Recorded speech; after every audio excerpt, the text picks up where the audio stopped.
মুফতি হযরত মাওলানা আমির হামজা, মুফতি হযরত মাওলানা আমির হামজা হুজুরকে তার বক্তব্য রাখার জন্য সুবিনয় নিবেদন করছি।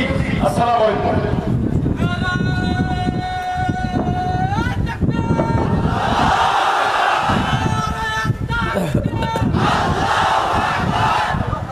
এখানে দাঁড়িয়ে আছেন কেন? বসতে পারেন। আসসালামু আলাইকুম ওয়া রাহমাতুল্লাহি ওয়া বারাকাতুহু। নাহমাদুহু ওয়া নাস্তাঈনুহু ওয়া নাস্তাগফিরুহু ওয়া নু'মিনু বিহি ওয়া নাতাওয়াক্কালু আলাইহি ওয়া নাউযু বিল্লাহি মিন শুরুরি আনফুসিনা ওয়া মিন সাইয়্যাতি আ'মালিনা। من يهدي الله فلا مضل له ومن يضلل فلا هادي له ونشهد أن لا إله إلا الله وحده لا شريك له وأشهد أن محمدا عبده ورسوله الذي أرسله بالحق بشيرا ونذيرا وداعيا إلى الله بإذنه وسراجا منيرا فقد قال الله تعالى في كلامه المجيد وبرهانه التوحيد أعوذ بالله من الشيطان الرجيم بسم الله الرحمن الرحيم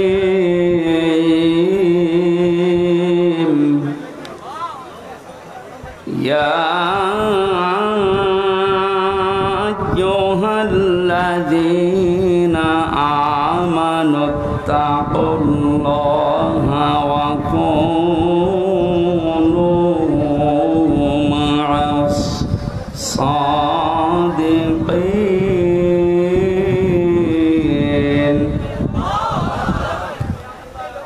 اتقوا الله وكونوا مع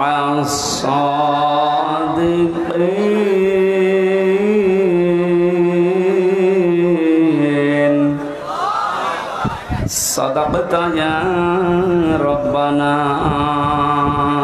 اللهم صل على سيدنا مولانا محمد وعلى آل سيدنا مولانا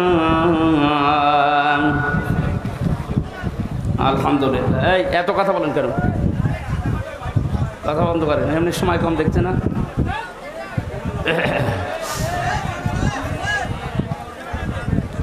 বগুড়া জেলার শেরপুর থানার অন্তর্গত Garidaha public school and college ময়দানে দারুস সুন্নাহ মাদ্রাসার উদ্যোগে তাফসীরুল কোরআন মাহফিলের স্বনামধন্য সভাপতি জনাব আলহাজ মোহাম্মদ ওয়াজেদ আলী পরামানিক, মাহফিলের প্রধান অতিথি শাইখুল মাশায়েখ, বাংলাদেশ আওয়ামী লীগ শেরপুর উপজেলা শাখার সম্মানিত সভাপতি বিশিষ্ট আইনজীবী আলহাজ অ্যাডভোকেট গোলাম ফারুক, আতালাল্লাহু উমরাহু ওয়া বারাকাল্লাহু ফি হায়াতি, বলেন আমিন। মাহফিলের বিশেষ অতিথিবৃন্দ, অনেক মানুষের নাম দিয়েছেন আপনারা। এমনিতেই আপনারা শুনলেন 11:30টার পরে আর কারেন্ট থাকবে না, সেই হিসাবে আমরা খুব সংক্ষেপে নির্ধারিত বিষয়ের উপরে আলোচনা করার জন্যে সব বাদ দিয়ে দিলাম। ওয়ারাফা'না লাকা যিকরাক। এই কি আশ্চর্য, কথা বলে কেন? কেউ দাঁড়াবেন না। আরে এত উঁচু উঁচু করে দেন কেন? পেছনে মানুষ দেখতে পায় না? নিচু নিচু করে লাগাবেন এখন থেকে, আগামীতে নিচু নিচু করে, পেছনে মানুষের যেন ডিস্টার্ব না হয়। কেউ কথা বলবে না ভাই। এতক্ষণ যারা আলোচনা রাখলেন, চুয়াডাঙ্গা থেকে আগত মাওলানা হোসাইন আহমেদ মাহফুজ, আপনাদের এলাকার এক সন্তান কথা বলেছেন, আরামদের কথাগুলো আমল করার তৌফিক কামনা করছি, বলেন আমিন। এ বগুড়া নাটোর এলাকায় আসলে কোরআনের মহব্বতে যে মানুষগুলো এগিয়ে আসে, আমার বিশ্ববিদ্যালয় কুষ্টিয়ার শ্রদ্ধাভাজন বড় ভাই, আপনাদের এ পাশের জেলা নাটোরের সন্তান আলহাজ মাওলানা বজলুর রশিদ মিয়া সাহেবের ছোট জামাতা মাওলানা আব্দুল বারী রশিদি ভাই, তার হায়াতে তাজ্জেবা সিহাতে কল্লিয়া কামনা করছি। উপস্থিত আছেন এলাকার সন্তান মাওলানা রেজাউল করিম ফারুকি ভাই সহ নামনা জানা অন্যান্য ওলামা ইকরাম, সম্মানিত উপস্থাপক ভাই, সামনে বসা মুসলমান ভাইরা, পর্দার আড়ালের সম্মানিতা মা এবং বোনেরা, প্রশাসনের ভাইরা, প্রাণ প্রিয় বগুড়াবাসী, দল মত নির্বিশেষে কোরআনের এই অনুষ্ঠানে আখিরাতে পুঁজি তৈরি করার জন্য যারা এসেছি, বলেন আলহামদুলিল্লাহ। বিশ্বনবী জানিয়েছেন কোরআনে কারিমের জন্য যে সময়টুকু মানুষ দুনিয়ায় ব্যয় করবে, মরণের পরে ওই সময়ের ওই সম্পদের হিসাব আল্লাহ নেবেন না। হাদিস অনুযায়ী আমরা যদি আমল করতে পারি, আমাদের জীবন, আমাদের সম্পদ দুনিয়াতে যতটুকু পেয়েছি এটা যেন কোরআনের পেছনে ব্যয় হয়। বিশ্বনবী বলেন, মান করাল কোরআনা ফাস্তাযহারাহু ফাহাল্লা হালালাহু ওয়া হাররামা হারামাহু আদখালাহুল্লাহুল জান্নাহ ওয়া শাফাআহু ফি আশারাতিন মিন আহলি বাইতিহি কুল্লুহুম ক্বাদ ওয়াজাবাত লাহুন নার। ইবনে মাজাহ শরীফের হাদিস। অনেক আলেম এখানে বসে আছে, শব্দের দিকে খেয়াল করেন। আল্লাহ পাক বলেন, বিশ্বনবী মুহাম্মদ রাসূলুল্লাহ আমাদেরকে জানিয়েছেন এটা, মান ক্বারাআল কোরআনা, যে ব্যক্তি আল্লাহর এই কোরআন পড়ে। কোরআন পড়া বলতে আমরা চারটা বিষয় বুঝি। শুদ্ধ করে পড়া, এর মর্ম মানে বোঝা, এর উপর নিজের জীবনকে সেট করা, আর এইটা মানুষকে মানার মতো পরিবেশ তৈরি করে দেওয়া। কোরআন পড়া বলতে কয়টা বিষয় পেলাম? আপনি এবার মিলান তো, আপনি আসলে কোরআন পড়েন কিনা। মাহফিলের সভাপতি, প্রধান অতিথি সহ যারা এসেছি, যদি জিজ্ঞাসা করেন কোরআন পড়েন, এক বাক্যে আমরা বলবো হ্যাঁ আমরা কোরআন পড়ি। করা শব্দটার ব্যাখ্যা, নবীজি বলেন পড়া কোরআনে তিনটা শব্দ আল্লাহ দিয়েছেন, কোরআন পড়ো এ ব্যাপারে। কয়টা? এটা ক্লাস চলছে এখন, জবাব দেবেন ছাত্রের মতো। এটা স্কুল এমন কলেজ না। এখানে যারা আছেন অন্তত শিক্ষিত মানুষগুলো ছাত্রের মতো জবাব দেবেন। করা, রতালা, তালাওয়া, তিনটা শব্দ আছে কোরআন পড়ার ব্যাপারে। তিনটার ব্যাখ্যা হচ্ছে, কেউ যদি কোনো বিষয় পড়তে চায় সে যেন শুদ্ধ করে পড়ে। কি করে? অশুদ্ধ পড়লে অর্থ পাল্টিয়ে যাবে। এখানে অনেক মানুষ এমন বসে আছে, নামাজে দাঁড়ালে পড়ে ইযা জাআ নাসরুল্লাহি ওয়াল ফাত। হয়েছে? হয়। এখানে সোয়াদ আছে, নাসর মানে সাহায্য, আর নুন সিন র নাসর মানে ঈগল পাখি। আপনি যদি মুখটা গোল করে শুদ্ধ করে উচ্চারণ না করেন, অর্থ আকাশ পাতাল পাল্টিয়ে যাবে। আল্লাহ পাক বলেন ইযা জাআ নাসরুল্লাহি ওয়াল ফাত, হে নবী আল্লাহর সাহায্য যখন আসবে আপনি তখন বিজয় দেখতে পাবেন।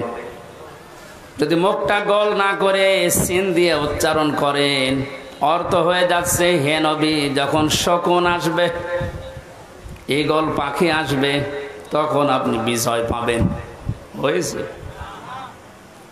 এজন্য শুধু কোরআন শরীফ না, দুনিয়ার যে কোনো বিষয় কেউ যদি পড়তে চায়, এর হক আদায় করে সঠিকভাবে চারটা বিষয় তাকে মানা লাগবে। এক নম্বরে ওটা পড়া লাগবে শুদ্ধ করে। কি করে? এটা তো আমি বানালাম নাকি? কোরআনে কারীম জানিয়েছে ওয়ারাত্তিলিল কোরআন নবী আপনি কোরআন পড়বেন শুদ্ধ করে স্পষ্ট ভাবে থেমে থেমে। তাহলে প্রধান অতিথি সহ যারা এখানে আছেন, নবীর এই হাদিসের প্রথম অংশটা আমরা একটু মিলাই আমাদের জীবনে। নবী যে জানিয়েছেন যে ব্যক্তি কোরআন পড়ে, আপনি তো বলছেন আমি কোরআন পড়ি, তাহলে এটা শুদ্ধ করে পড়া লাগবে আপনাকে। আমি আল কোরআন রিসার্চ ফাউন্ডেশনের সদস্য ছিলাম এক সময়। আমি দেখেছি এই দেশের জরিপে 100 জনের 95 জন আল্লাহর কোরআন শরীফ শুদ্ধ করে পড়তে পারে না। এই রিপোর্ট কি খুব ভালো রিপোর্ট না? এই জন্য আহ্বান জানাচ্ছি অন্য ধর্মের লোক এখানে যেহেতু নেই, আমরা সব মুসলিম দাবি করছি, আমাদের জীবনের 1 নাম্বার টার্গেট বানানো লাগবে আল্লাহর এই কোরআন আমরা শুদ্ধ করে পড়ব। 2 নাম্বারের মর্ম মানে বুঝতে হবে। কেন? কোরআনে কারীম জানিয়েছে ওয়াইদা সামিউ মা উনজিলা ইলার রাসূলি তারা আ'য়ুনাহুম তাফিদু মিনাদ দামি'i মিম্মা আরাফু মিনাল হক ইলা আখির আয়াত।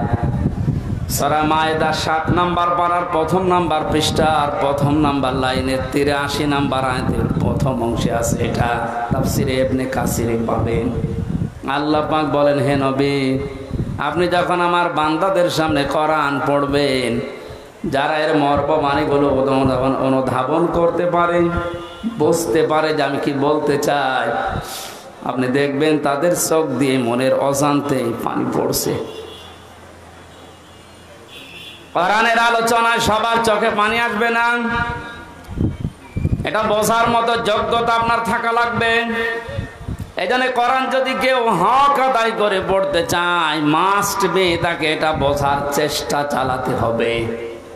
4বার আল্লাহ এই ঘোষণা আমাদেরকে কোরআনে শোনাচ্ছেন, ওয়ালাকাদ ইয়াসসারনাল কোরআনা লিযিকরি ফাহাল মিন মুদ্দাকির। অবশ্যই আমার এই কোরআনকে আমি বোঝার জন্য, পড়ার জন্য, এটা মানার জন্য সহজ করে দিয়েছি। কেউ কি আসো এখান থেকে শিক্ষা নেওয়ার জন্য? ও বগুড়াবাসী, আমরা আজকে থেকে আল্লাহর এই আফসোস আর থাকতে দেব না। যতদিন জীবন আছে কোরআন বুঝে মরার চেষ্টা করব ইনশাআল্লাহ। 3 নাম্বারে শুধু না, এটা আমাদের বোঝার চেষ্টা চালাতে হবে। কিচ্ছু লাগবে না, আপনি খেয়ে ফেলেন, নষ্ট হবে। আমার কাছে কিচ্ছু দেবেন না, আর এখানে কথা বলবেন না। আবার কারে চা দিচ্ছেন আপনি? পেছনে যে কয়জন আছে দিয়ে শেষ করে দিন, তাড়াতাড়ি করুন। একটা ক্লাস চলছে আর উনি চা খাওয়াচ্ছে, সবাইকে চা দেন দেন। হ্যাঁ তাড়াতাড়ি করেন, ডিস্টার্ব করলে কিন্তু বোঝাতে পারবেন। এটাকে আমি আর কি মারছি? ক্লাস চলে বিশ্ববিদ্যালয়ে, আমরা দেখি 40 থেকে 45 মিনিট। আমরা 1 ঘন্টা ক্লাস যদি নেই, 1 ঘন্টা ক্লাস নিলে কমপক্ষে 20 ঘন্টা পড়া লাগে। এটাতে আর কি মারা ক্লাস চলছে নাকি?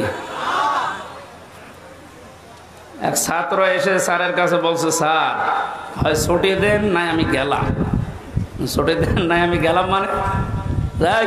তার রোল নাম্বার কত? 82। 82 মানে ক্লাসে ছেলে মেয়ে কয়টা? 82টা। 82টা ছেলে মেয়ে, ওর রোল নাম্বার কত? খুব ভালো ছাত্র, ওর জীবনে কোনো এম আছে, কোনো উদ্দেশ্য আছে? শুধু আসে, এটা আনন্দ ফুর্তি করে চলে যায়। আপনার কি ওই রকম ছাত্র নাকি? আজকে যখন এসেছেন এই প্রচন্ড গরমে কষ্ট স্বীকার করে, অন্তত 1টা ঘন্টায় যেন কিছু বাড়ি নিয়ে আমল করার জন্য যেতে পারেন। আমি যে শব্দগুলো বোঝাচ্ছি খুব কঠিন কঠিন শব্দ, এতদিন আপনি শোনেননি। কোরআনে কোরআন পড়ার ব্যাপারে কয়টা শব্দ আছে আপনি জানতেন না? তাহলে কোরআন যদি কেউ বলে আমি কোরআন পড়ি, তার শর্ত মানা লাগবে কয়টা? 1 নম্বরে শুদ্ধ করে, 2 নম্বরে বুঝতে হবে, 3 নম্বরে যে বুঝবে ওই বিষয়ের উপরে তার বাস্তব জীবনে আমল করা লাগবে। এটাই ঝামেলা। আমরা জানি না এখানে এমন কেউ নেই যে টাকা ছেড়ে রাখে। যারা টাকা আসে সুদের, এই টাকা নেওয়া হারাম, এ জানে নাকি? হিন্দুও জানে, কথা বলেন না কেন? এটা জানার পরও আমাদের আমল আছে। বলে যে 1 বিঘা জমি দেয়, 1 লক্ষ টাকা নেয়, 8-10 বছর এটা চাষ করে খায়, যখন ফেরত দেয় তখন 1 লক্ষ টাকায় ফেরত দেওয়া লাগে। এই সিস্টেম আছে না দেশে? এই নাম কি? এগ্রিমেন্ট? না না, এটা জায়েজ না। জায়েজ আছে খাই খালাসিটা, যেটা আপনি 1 বিঘা জমি দেবেন, 10,000 টাকা নিয়ে নেবেন, ওই খেয়ে দিয়ে শোধ, আর টাকা ফেরত দেওয়া লাগবে না। এই সিস্টেম আছে? আছে কিন্তু কম। এখন জানে যে এটা লস হবে, এটার ভেতরে আমি নেই। আরাম বেশি নাকি? ছোট্ট একটা কথা কয়েক সেকেন্ডের ভেতরে বলছি। ওমান আরাদা আন যিকরি ফাইন্না লাহু মাঈশাতান দনকা। কোরআনে কারীমের সূরা তাহার 124 নম্বর আয়াতের প্রথম অংশে আছে। আল্লাহ পাক বলেন, আমার নিয়ম নীতি বাদ দিয়ে, আমার কোরআনের বিধান বাদ দিয়ে যদি কেউ উপায় করে, টাকা পয়সা আসবে, চর্ম চোখে দেখবে, বহু কিছুর মালিক হচ্ছে, কিন্তু ওর জীবনের এই আয় উন্নতিতে আমি কোনো বরকত রাখবো না। তাফসীরে কাবীরের ভেতরে দঙ্কার ব্যাখ্যা লিখেছে 7টা। এখানে আলেম আছে না? দঙ্কার 1 নম্বর ব্যাখ্যা হচ্ছে, পৃথিবীতে আল্লাহর নিয়ম নীতি, আল্লাহর আইন বাদ দিয়ে কেউ যদি উপায় করে, ওই টাকা পয়সা, ওই অর্থ সম্পদের ভেতর থেকে আল্লাহ বরকত তুলে নেয়। 2 নম্বরে, ওই মানুষগুলো যখন মারা যাবে, এই অবৈধ সম্পদের কারণে এই মানুষটা বেঈমান হয়ে মরবে। 3 নম্বরে, ওই মানুষকে আল্লাহ ওই অবৈধ সম্পদ দুনিয়াতে ভোগ করার সুযোগ দেবে না। এটা যে দেয় না তার বাস্তব মানে দেশে নেই, নাম ধরা লাগবে। কত মানুষ আজ অবৈধভাবে উল্টা পাল্টা করে কামাই করে টাকা রাখার জায়গা নেই, ফ্রিজে রাখে, বালিশের ভেতরে রাখে। এটাও হচ্ছে না, বানাচ্ছে বেগম পাড়া। আপনি ভোগ করতে পারবেন না। যদি এগুলো ভোগ করে যেতে পারেন, তাহলে কোরআন মিথ্যা হয়ে যাবে। আর আপনার মতো নাফরমানের জন্য আল্লাহ কোরআন শরীফ মিথ্যা করবে।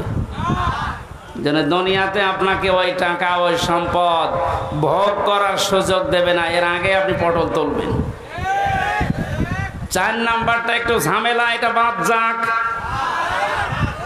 যারা আল্লাহর নিয়ম নীতি বাদ দিয়ে উপায় করেন সুদ, ঘুষ, মানুষের উপরে জুলুম করে, ফাঁকি দিয়ে, অন্যায় ভাবে যেভাবে উপায় করছেন, আপনার মরণে দৃষ্টান্ত সৃষ্টি হবে দুনিয়ায়। পৃথিবী সাক্ষী হয়ে থাকবে আপনার মরণে। এটাও বেশি বলে ফেললাম নাকি? আপনি কি মনে করছেন সব বানালাম একটা একটা করে? না, যেগুলো বলছি সব আমি পড়ে এসেছি। অবৈধ ইনকামের মানুষকে আল্লাহ দৃষ্টান্ত করে রাখে দুনিয়াতে, তার মরণকে ইতিহাস বানিয়ে রাখে। আপনি এমনি টের পেয়েছেন, আমি জানি।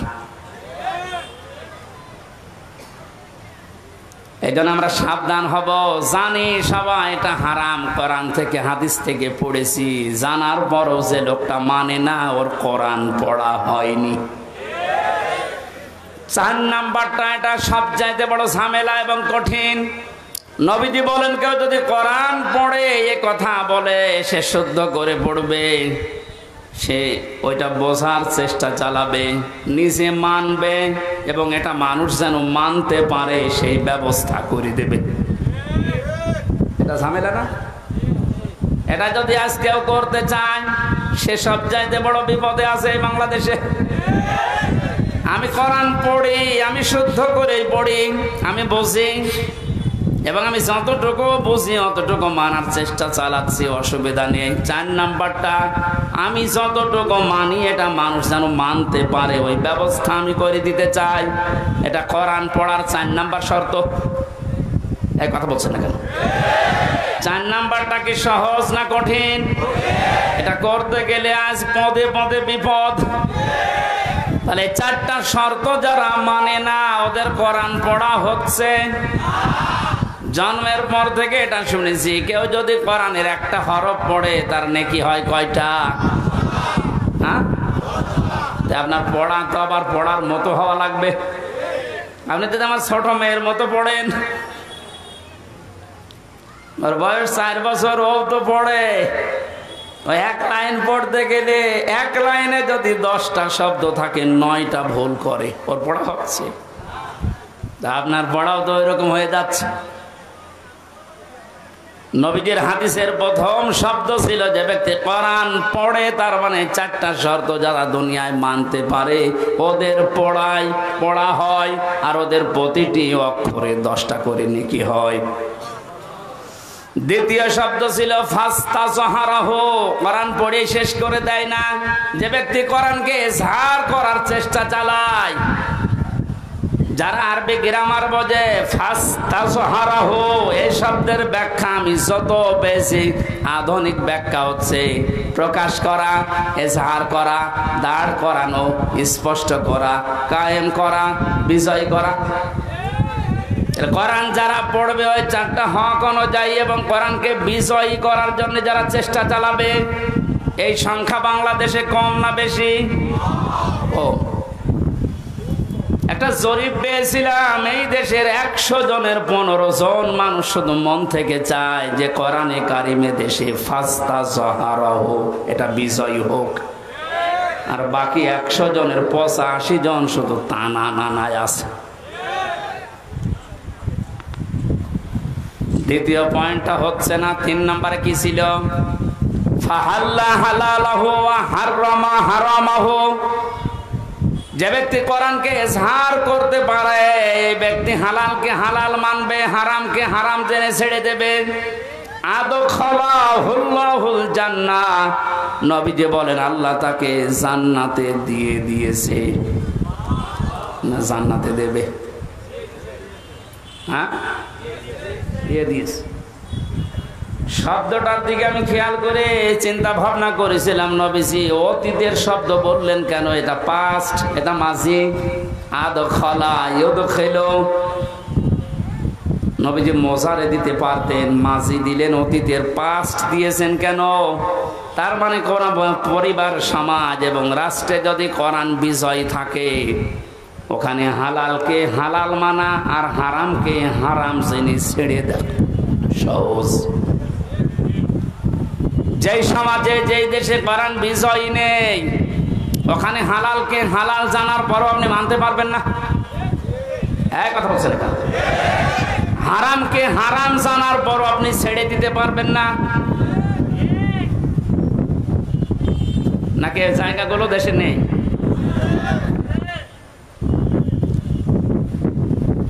এই জন্য প্রতিটি শব্দের আগে দেখবেন ফা দেওয়া আছে। মান ক্বারাআল কুরআনা ফাস্তাজহারাহু ফাহাল্লা হালালাহু, সব ফা দিয়ে আরম্ভ। ফায়ের ব্যাখ্যা আছে। ফা শব্দটা আরবি গ্রামার অনুযায়ী 19টা অর্থে ব্যবহার হয়। এখানে যে ফা দিয়ে নবী যে বাক্যগুলো আরম্ভ করছেন, প্রতিটির পেছনে লুকিয়ে আছে আগেরটা যদি মানতে পারো পরের ফল দেখতে পাবে। আপনি কোরআন পড়ছেন কি করে? আপনি নিজে এবার টের পান 4টা শর্ত মিলছে না। কোরআনকে ইজহার করার জন্য, বিজয় করার জন্য আপনার কোনো কার্যকারী ভূমিকা নেই। তাহলে হালালকে আপনি হালাল জেনে মানবেন কি করে? হারামকে হারাম জানার পরে ছেড়ে দেবেন কি করে? আদখালাহুল্লাহুল জান্নাত পরে, এর পরের শব্দে পেয়েছি ওয়াশাফাআহু ফি আশারাতিন মিন আহলি বাইতিহি কুল্লুহুম ক্বাদ ওয়াজাবাত লাহুন নার। বিশ্বনবী বলে, সত্যি যদি আল্লাহ রাব্বুল আলামিনের হারামকে হারাম জানার পরে তুমি ছেড়ে দিতে পারো, হালালকে হালাল জেনে আঁকড়িয়ে ধরতে পারো, আল্লাহ তোমাকে শুধু জান্নাতে দেবে না, তোমার সুপারিশে পরিবারের 10 জন মানুষকে জান্নাতে দিয়ে দেবে, যাদের উপরে জাহান্নাম অবধারিত হয়ে গিয়েছিল। তাহলে যে কোরআন শুনতে এসেছে আপনি বুঝলেন এর মর্যাদা কোথায়? আল্লাহ পাকে হাদিসটা আমাদের প্র্যাকটিক্যাল লাইফে সেট করার তৌফিক দেন, বলেন আমিন। দরুদ আর সালাম পড়ছে আমাদের নবী মুহাম্মদ রাসূলুল্লাহ সাল্লাল্লাহু আলাইহি ওয়াসাল্লামের প্রতি। মহান আল্লাহ তার যে সমস্ত নাম আছে এই নামগুলো দুনিয়াতে কয়েকটা নবীর নামের শেষে দিয়েছেন। তার ভেতরে আমাদের নবীকে আল্লাহ দিয়েছেন রাউফুর রহিম, খুলুকিন আযীম। ইব্রাহিম নবী আলাইহিস সালামকে ইসমাইল নবীকে দিয়েছিলেন গোলামিন হালিম, আমার সহনশীল বান্দা। ইসহাক নবীকে ডাক দিয়েছিলেন গোলামিন আলিম, আমার জ্ঞানী বান্দা। আর মুহাম্মদুর রাসূলুল্লাহকে দিয়েছেন খুলুকিন আযীম, আমার মহান বান্দা। এত বড় চরিত্র আমার নবী মুহাম্মদুর রাসূলুল্লাহকে আমি দিয়েছি, কিয়ামত পর্যন্ত মানুষ শুধু অনুসরণ করে যাবে, এর কোল কিনারা খুঁজে পাবে না। বলেন সুবহানাল্লাহ। সেই নবীর আদর্শ আজ আমাদের সামনে পড়ে আছে। জন্ম থেকে মৃত্যু পর্যন্ত তাকে বাদ দিয়ে আপনি কাকে আদর্শ মেনে চলেন? আপনার বিবেককে প্রশ্ন করেন। আল্লাহর ঘোষণা দেওয়া একটা আদর্শ আছে দুনিয়ায়, কয়টা? বলেন বলেন। আল্লাহ নিজে ঘোষণা দিয়েছেন যে এই আদর্শটা মেনে চলো। ইয়াসিন আল কোরআনিল হাকিম। ইয়া মানে হে, সিন মানে সাজ্জেদ। আল্লাহ পাক জানাতে চেয়েছেন, হে নেতা, দুনিয়াতে আল্লাহর ঘোষণা দেওয়া নেতা আদর্শ মাত্র একটা, তার নাম মুহাম্মদুর রাসূলুল্লাহ। আল্লাহ রাব্বুল আলামিন পুরা কোরআনে নবীকে 7টা নামে বিশেষভাবে ডাক দিয়েছেন। তার ভেতরে ইয়াসিন, তহা, মুহাম্মদ, আহমদ, আব্দুন, মুজাম্মিল, মুদাসসির। বগুড়াবাসী, বিবেক যদি থাকে আজকেই কাজে লাগাবেন। আল্লাহর ঘোষণা দেওয়া নেতা আদর্শ যার নাম তিনি জানিয়েছেন মুহাম্মদুর রাসূলুল্লাহ, সেটা বাদ দিয়ে যদি পৃথিবীর কাউকে আপনি অনুসরণ করেন, অনুকরণ করে চলেন, আপনি মরতে দেরি, জাহান্নামে যেতে দেরি হবে না। এইটা আমি বানালাম না, এটা আমি বানিয়েছি। ইমাম বুখারী রাহমাতুল্লাহ আলাইহি বুখারী শরীফ লেখার আগে একটা কিতাব লিখেছেন আল আদাবুল মুফরাদ। এখানে একটা হাদিস তিনি এনেছেন, 6 প্রকার মানুষকে আল্লাহ বিনা বিচারে, বিনা হিসাবে, কোনো হিসাবও নেবে না, বিচারও করবে না, মরণের পরে তাদেরকে আল্লাহ জাহান্নামে পাঠিয়ে দেবে। তার 3 নাম্বারেই তারা দুনিয়াতে যাদের আদর্শ মুহাম্মদুর রাসূলুল্লাহ ছিল না। এই হাদিসটার কোরআনের সূরা ইয়াসিনের ইয়াসিন এদের ব্যাখ্যা তাফসীর পড়ার পরে আমার বড় ভয় হচ্ছে। এ পৃথিবীতে হাজারো মানুষ মুহাম্মদুর রাসূলুল্লাহর আদর্শ না মানার কারণে জাহান্নামে যাচ্ছে। আল্লাহ তুমি আমাদেরকে বাঁচাও, বলেন আমিন। আমি এটা বলে আপনার ক্ষতি করে ফেললাম?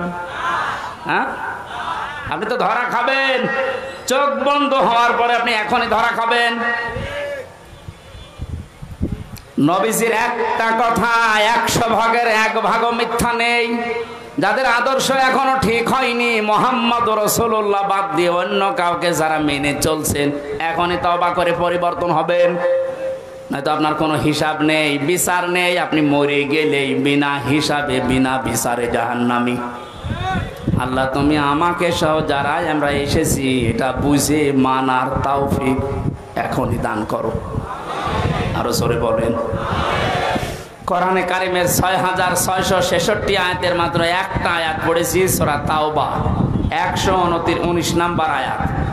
আমরা তেলাওয়াত কিন্তু আয়াত তাফসীর আকারে কথা বলবো ইনশাআল্লাহ। আল্লাহ যেন তৌফিক দেন। আউযু বিল্লাহি মিনাশ শাইতানির রাজীম। বিসমিল্লাহির রহমানির রহিম। ইয়া আইয়ুহাল্লাযীনা আমানুত্তাকুল্লাহা ওয়া কুনু মা'আস সাদিকিন। আল্লাহর ঘোষণা, ও হে ঈমানদারেরা। আল্লাহ কোন বেঈমানকে ডাক দিয়েছেন এখানে? তাহলে যদি কোনো বেঈমান থাকেন আপনি চলে যান, কারণ এই আয়াত আপনার জন্য না, আপনার জন্য আলাদা আয়াত আছে। বেঈমানের জন্য আল্লাহর ডাক ছিল ইয়া আইয়ুহাল্লাযীনা কাফারু, হে কাফেরেরা, হে বেঈমানেরা। এখানে কোন কাফের আছে? আমরা সব ঈমানদার। আমরা কি? এখন আমার ভেতরে ঈমান আছে কিনা এটা পরীক্ষা করার থার্মোমিটার আছে। সাহাবী প্রশ্ন করলেন, হে নবী, আমার ভেতরে ঈমান আছে কিনা আমি কিভাবে বুঝতে পারবো, কিভাবে টের পাবো? আমি তো নামাজ আদায় করি, রোজা রাখি, কাবা শরীফ তাওয়াফ করি। আল্লাহর নবী বলেন, যত দুইটা কাজ তোমার ভেতরে দেখতে পাও, ইজা সাররাতকা হাসানাতুকা ওয়া সাআতকা সাজ্জিয়াতুকা। যখন কোনো ভালো কাজ, সমাজ উন্নয়নমূলক কাজ, আল্লাহর পক্ষের, রাসূলের পক্ষের, দ্বীনের পক্ষের কোনো কাজ হয়, ওইটা দেখে যখন তোমার ভালো লাগে, আনন্দ লাগে, আর যখন তোমার অন্যায় কাজ দেখলে কষ্ট লাগে, তখন বুঝবে তোমার ঈমান আছে। ও বগুড়াবাসী, হাদিসটা সামনে রেখে বলেন তো, বাংলাদেশে ভালো কাজ সবার কাছে ভালো লাগে? না না, অন্যায় কাজ সবার কাছে খারাপ লাগে। আপনি নিজেই নিজেকে পরিমাপ করতে পারবেন আসলে আপনার ঈমান আছে কিনা। এখন যদি মনে করেন কি আমি শেরপুর মসজিদের সভাপতি, আমার ঈমান নেই, মানে আপনি তো শেরপুরের সভাপতি, আর আবু সাহেব ছিল কাবা শরীফের সভাপতি, তার হিসাবে আপনার কোনো খবর আছে? শেরপুর বাংলাদেশে কয়জন চেনে? আর কাবা শরীফ সেই জায়গার সভাপতি হয়েও বেঈমান ও জাহান্নামে গেছে, আর আপনি শেরপুরের সভাপতি হয়ে বগল বাজাচ্ছেন যে আমার ঈমান নেই। মানে ভালো কাজ যার কাছে আনন্দ লাগে না, অন্যায় দেখলে যার কাছে কষ্ট লাগে না, সে যেই হোক ওটা বেঈমান। ঈমান আছে কিনা হামজারে জিজ্ঞাসা করা লাগবে, আপনি নিজে টের পাচ্ছেন। সুতরাং ঈমান যাদের আছে, হাদিস অনুযায়ী আল্লাহ পাক তাদেরকে ডাক দিলেন, হে ঈমানদারেরা। আমি আয়াতের তাফসীর পড়তে গিয়ে পেয়েছি 89 জায়গায় আল্লাহ পাক এই শব্দটা কোরআনে দিয়েছেন। আর যখনই ঈমানদারকে তিনি ডাক দেন, তখন তার কুদরতি হাত এভাবে উঁচা করে ডাকেন, ইয়া আইয়ুহাল্লাযীনা আমানু। জোরে বলেন আল্লাহু আকবার। 89 জায়গায় আল্লাহ ডাক দিয়েছেন, তার ভেতরে এইটা একটা, ইত্তাকুল্লাহ, আমি আল্লাহকে ভয় করো, কুনু মা'আস সাদিকিন, আর সত্যবাদী যারা তাদের সঙ্গে থাকো। এই আয়াতের নির্দেশ দুইটা। কয়টা? আল্লাহকে ভয় করো, সত্যবাদী যারা আছে তাদের সাথে থাকো।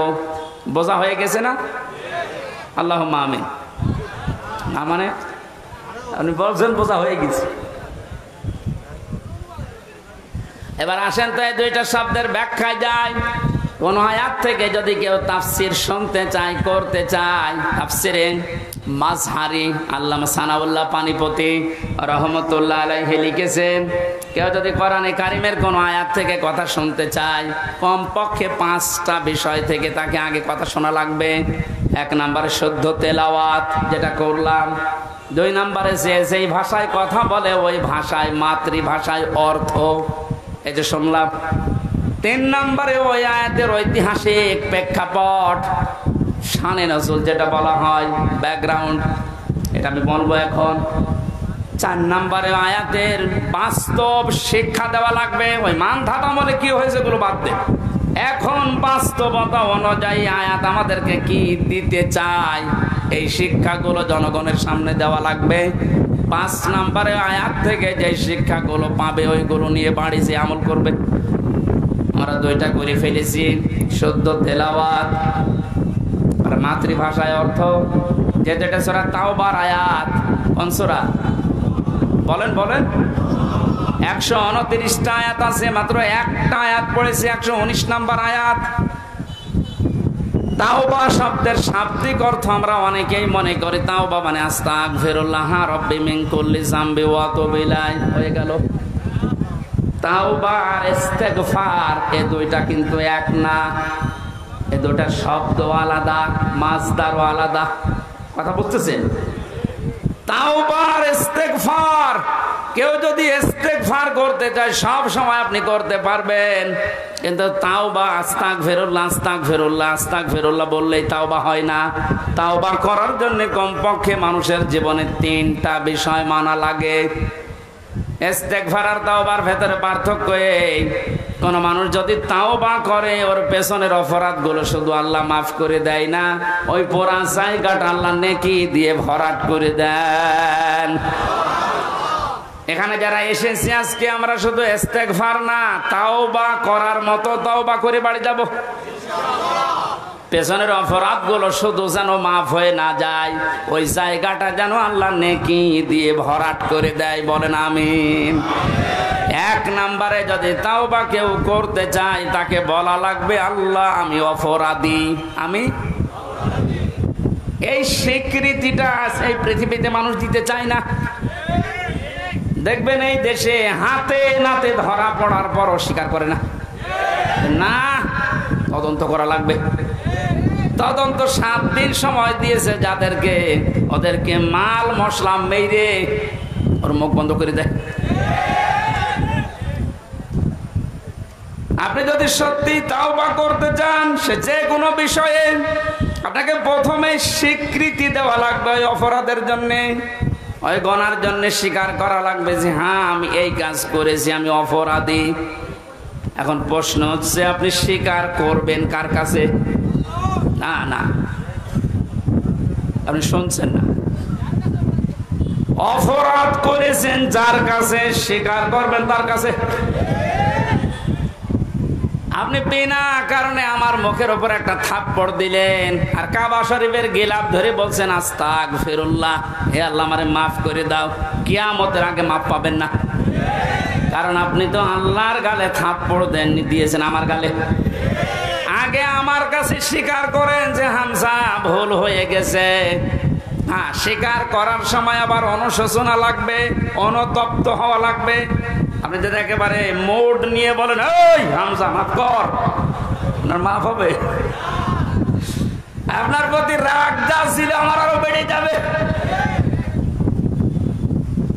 আমি আবার বলছি দ্বিতীয় পয়েন্টটা, তাওবা যদি কেউ সত্যি করতে চায় ওই মানুষটা অপরাধ করবে যার কাছে, স্বীকার করবে তার কাছে। আপনি অপরাধ যদি আপনার স্ত্রীর কাছে করে থাকেন অবশ্যই স্বীকার করবেন স্ত্রীর কাছে, এটা কোনো দোষের কিছু না। স্ত্রীর কাছে দোষ করেছে আর শ্বশুরের কাছে বলছে শ্বশুর আমারে মাফ করে দেন, হবে না।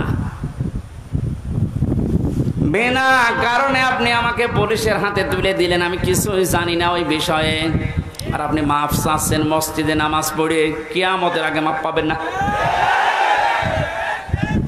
এইটা মনে হয় এই এলাকায় আছে। আমার ভাইরা এই জন্য তাওবা বিভিন্ন পীরের দরবারে গেলেই বলে তাওবা করো আস্তাগফিরুল্লাহ, এটা তোর বাক্য। শর্ত আপনাকে মানা লাগবে, স্বীকৃতি দেওয়া লাগবে যে আল্লাহ আমি অপরাধী, অপরাধ করেছেন যার কাছে, স্বীকার করবেন তার কাছে। 2 নম্বরে অনুতপ্ত হয়ে অনুশোচনা নিয়ে। 3 নম্বরে জীবনে এই কাজ আমি আর কোনোদিন করব না, জীবনের মতো ফিরে আসলাম। এই 3টা শর্ত যদি কেউ মেনে নিতে পারে আল্লাহ পাক বলেন ওর পেছনের অপরাধ শুধু মাফ হবে না, ফাউলাইকা ইউবাদদিলুল্লাহু সাইয়্যাতিহিম হাসানাত। ওর পেছনের পুরা অপরাধ আল্লাহ মাফ করে দিয়ে পুরা জায়গাটা নেকি দিয়ে পাল্টিয়ে দেবেন। বলেন সুবহানাল্লাহ। সূরা তাওবা থেকে যখন কথা শুনছি আল্লাহ এই তাওবা যেন আমাদের নসিব করেন। এবার আমরা ব্যাখ্যায় যাচ্ছি। আল্লাহ পাক ঈমানদারকে ডাক দিয়ে তাকে ভয় করার জন্য আহ্বান জানিয়েছেন, আদেশ দিচ্ছেন। এখন ভয় কি? জন্মের পর থেকে শব্দটা আমিও শুনছি যে আল্লাহকে ভয় করো, আল্লাহকে ভয় করো। কি এটা কি? তাকওয়ার যে ব্যাখ্যাগুলো আমরা বলি আধুনিক ব্যাখ্যা হচ্ছে যে যেই বিষয়ে কাজে আছে ওই বিষয়ের জ্ঞান অর্জন করে প্রশিক্ষণ নিয়ে ওই কাজ আঞ্জাম দেওয়ার নাম হচ্ছে তাকওয়া। আমি আবার বলছি, যে যেই কর্মজীবনে আছেন, যে যেই জায়গাটা দখল করে আছেন, ওই বিষয়ের উপরে জ্ঞান অর্জন করে দক্ষতা প্রশিক্ষণ নিয়ে ওই কাজে আঞ্জাম দেওয়ার নাম হচ্ছে তাকওয়া। না হয়নি। আমি আবার বলছি, তাকওয়া মানেই শুধু আমার মতো জব্বা গায়ে দিয়ে বড় পাগড়ি গলায় নিয়ে হাতে তসবিহ নিয়ে শুধু সুবহানাল্লাহ সুবহানাল্লাহ বলা না। তাকওয়া মানে যে যেখানে আছেন ওই জায়গার জ্ঞান অর্জন করে দক্ষতা প্রশিক্ষণ নিয়ে দক্ষতা অর্জন করে ওই কাজ আঞ্জাম দেওয়ার নাম তাকওয়া। এটা যদি আজ বাংলাদেশে থাকতো আমরা অনেক উপরে চলে যেতাম। অধিকাংশ মানুষকে এমন দায়িত্ব পালন করতে দেখা যায় ও বিষয়ে কোনোদিনের পড়াশোনা নেই, দক্ষতা নেই, প্রশিক্ষণ নেই, আন্দাজে ওই কাজে হাত দিয়ে ওটার 12টা বাজায় আরো বেশি। নিচে নামা লাগবে? ঠিক আছে। তাকওয়ার দ্বিতীয় ব্যাখ্যা হচ্ছে আল্লাহর নিষিদ্ধ কাজগুলো জানার পরে শুধু ছেড়ে দেওয়া না, ঘৃণা করে ছেড়ে দেওয়ার নাম তাকওয়া। কথা বুঝতেছেন? আল্লাহ আমাদেরকে তাকওয়া অর্জন করার মাধ্যমে 9টা উপকার করতে চেয়েছেন। দুনিয়াতে কেউ যদি তাকওয়াবান হতে পারে, তাকওয়া মানে কি শুধু বাগায় দেওয়া, শুধু জিকির করা? যেখানে যেই কাজে আপনি হাত দিয়েছেন, হ্যাঁ আপনি লেবার, কোনো অসুবিধা নেই, আপনি গাড়ি সারেন মনে করেন, গাড়ির মিস্ত্রি, ওই বিষয়ের উপরে লেখাপড়া করে ওই বিষয়ে প্রশিক্ষণ নিয়ে দক্ষতা অর্জন করে ওই কাজকে সুচারুরূপে আঞ্জাম দেওয়ার নাম কি? আরো জোরে বলেন। আর চাইনার দিকে তাকান, দিন দিন উন্নতি এমনি করছে, এইটা থাকার কারণ। ওরা যে যে বিষয়ের উপরে দক্ষতা অর্জন করে লেখাপড়া, আমি জেলে যখন ছিলাম 3টা বছর, কয়েকজন চাইনিজ আমার সাথে ছিল। ওরা কি টাকা পয়সার ঝামেলার কারণে ধরা পড়েছিল আর দিয়েছে আমার পাশের রুমে। ভাষা তো বুঝতাম না, কিন্তু কর্মদক্ষতা, ওদের যে কাজ কারবার ভেতরে এত বুদ্ধি, জীবনে কোনোদিন কল্পনাও আসে নাই যে এই পানির বোতল দিয়ে এই কাজ করা যায়। ও ছাতা ওইটা করে দেখাচ্ছে। তো এই বিষয়ের ওপরে ওদের লেখাপড়া আছে, কর্মদক্ষতা আছে এবং প্রশিক্ষণ নিয়েছে, এই জন্য দিন দিন ওরা উপরে উঠতেছে। আজ আমরা ওদের মতো যদি তাকওয়াটা বুঝতাম আর বাস্তবে কাজে লাগাতাম, আমার মনে হয় যে ষড়যন্ত্র কয়েকদিন আগে প্রধানমন্ত্রী শেখ হাসিনা যে আশঙ্কা করেছে বাংলাদেশ নিয়ে, পার্বত্য চট্টগ্রামের কয়েকটা জেলা, মায়ানমারের কিছু অংশ আর ইন্ডিয়ার কিছু অংশ নিয়ে সাদা চামড়ার যারা আছে তারা কিন্তু গোপন আন্দোলন চালাচ্ছে। এটা একটা স্বাধীন খ্রিস্টান রাষ্ট্র ঘোষণা দেবে। প্রধানমন্ত্রী 14 দলের সাথে গোপন বৈঠক করে যে কয়েকটা কথা শেষের দিকে জানিয়েছে, তার ভেতরে এটা একটা। ওনার এই আশঙ্কা যদি সত্যি হয়, আপনি চর্মচোখে দেখবেন এদের ভাগ হয়ে সুদানের মতো, দক্ষিণ সুদান, পূর্ব তৈমুরের মতো খ্রিস্টান একটা স্বাধীন রাষ্ট্র এই এলাকায় চলছে। এটা খুব ভালো সংবাদ নাকি? আমাদের কর্মদক্ষতা, তাকওয়ার এই ব্যাখ্যা যেটা আধুনিক ভাবে করা দরকার, এটা আমাদের করা দরকার। আল্লাহ আমাদেরকে ওই পর্যায়ে যাওয়ার তৌফিক দেন, বলেন আমিন। যে যে বিষয়ে আপনার ছেলেটা, আপনার মেয়েটা যে বিষয়ে অভিজ্ঞতা ছোটকাল থেকে দেখবেন যেদিকে মন আছে, ওই বিষয়ে আপনি তাকে তুলে দিন। সবাইকে আলেম হওয়া লাগবে, সবাইকে ইঞ্জিনিয়ার হওয়া লাগবে না। যে যে বিষয়ের দিকে যেতে চায়, ধাবিত হতে চায়, ভালোবাসে, ওই বিষয়ে যেন জ্ঞান অর্জন করার জন্য রাস্তা পায়, তাকে ব্যবস্থা করে দেন। ও কর্মদক্ষতা অর্জন করে ও প্রশিক্ষণ নিয়ে ওই কাজকে সুচারুরূপে আঞ্জাম দিতে থাকলে দুনিয়া এবং আখেরাত দুইটাই আমাদের জন্য সফল হবে ইনশাআল্লাহ। আমি যে 9টা উপকারের কথা বলতে চাচ্ছিলাম, যেহেতু আর 10 যা কারেন্টও চলে গেল, আমি তো মনে করছিলাম এখনো 10 মিনিট থাকবে। জেনারেটর আছে? এই এই থামেন, এই থামেন, এই জেনারেটর আছে, সমস্যা নাই। মনোযোগের আগে আরেকবার একটু চাপ দিতে, বারবার ঝামেলা করা, স্লোগান দেন, স্লোগান দেন, স্লোগান দেন বলছে, কিন্তু একবার এতক্ষণ সময় নিলেন আবার। সুবহানাল্লাহ আলহামদুলিল্লাহ লা ইলাহা ইল্লাল্লাহ সুবহানাল্লাহ আলহামদুলিল্লাহ লা ইলাহা ইল্লাল্লাহ লা ইলাহা ইল্লাল্লাহ মুহাম্মাদুর রাসূলুল্লাহ আল্লাহুম্মা সাল্লি আলা সাইয়্যিদিনা মাওলানা মুহাম্মাদ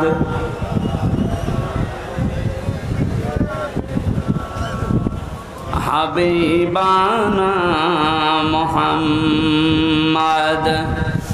আমার ভাইরা, 9টা উপকারের ঘোষণা দিয়েছেন আল্লাহ। দুনিয়াতে কেউ যদি তাকওয়া অর্জন করতে পারে, 1 নম্বরে ওই লোকটা যদি বিপদে পড়ে, মহান আল্লাহ এমন জায়গা থেকে তাকে সাহায্য পাঠায় যার কল্পনা কোনোদিন তার হৃদয়ে আসে নাই। জোরে বলুন সুবহানাল্লাহ। এটা আজ দেখতে আমাদের বহু বাকি। এটা যারা দেখতে পেয়েছিলেন তাদের ঈমান আমি দেখেছি। এই মানুষগুলোর ঈমান পাথরের চাইতেও শক্ত ছিল। সত্যিই যারা তাকওয়া অর্জন করতে পেরেছে দুনিয়াতে, ওই মানুষগুলোর কাছে দুনিয়া আল্লাহ এমন তুচ্ছ বানিয়ে দিয়েছে, তামাম দুনিয়াটা একটা ডিমের চাইতেও তাদের কাছে কম দামি মনে হতো। আমরা আসলে তাকওয়া অর্জন করে আল্লাহর এই 9টা যে উপকারের কথা, সাহায্যের কথা, এটা পাচ্ছি না, কারণ আমাদের তাকওয়া নেই। তোমরা সত্যবাদী যারা, সত্যপন্থী যারা, তাদের সঙ্গে থাকবে। সত্যবাদী কারা? এই দেশে একটা ভুল ধারণা চালু আছে। কিছু কিছু দৃশ্য দেখলে আমরা মনে করি এগুলো সত্যপন্থী, এগুলোই হক্কান, এগুলোই হক্কানি। অনেকে নিজেকে দাবিও করছে যে আমরা হক্কানি দরবারের লোক। কোরআনে কারিমে সূরা তাওবার 119 নম্বর আয়াতের শেষের অংশের ব্যাখ্যা আল্লাহ দুনিয়ায় কারো কাছে ছেড়ে দেয়নি যে 2 বেলা জিকির করলে সেই লোকটা সত্যবাদী, 5 ওয়াক্ত নামাজ পড়লে সেই লোকটা সত্যবাদী, বছরে একবার হজ করে আসলে সেই লোকটা সত্যবাদী না। আল্লাহ পাক বলেন সত্যবাদী হওয়ার জন্য 10টা গুণ দুনিয়াতে তোর ভেতরে থাকা লাগবে। কয়টা?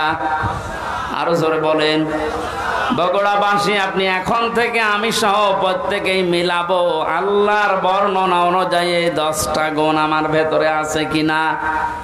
আল্লাহ ব্যাখ্যা দিচ্ছেন সূরা বাকারার 177 নম্বর আয়াতে, লাইসাল বিররা আন তুওয়াল্লু ওয়াজুহাকুম কিবালাল মাশরিকি ওয়াল মাগরিবি ওয়ালাকিন্নাল বিররা মান আমানা বিল্লাহ। আল্লাহ পাক বলেন শুধু পূর্ব দিকে পশ্চিম দিকে মুখ ঘুরিয়ে সেজদা দিলেই নেকি না, আসল নেকির কাজ হচ্ছে আল্লাহর প্রতি ঈমান আনা। কার প্রতি? প্রশ্ন আসতে পারে, হুজুর আমার ঈমান আছে, আমি আল্লাহকে বিশ্বাস করি না।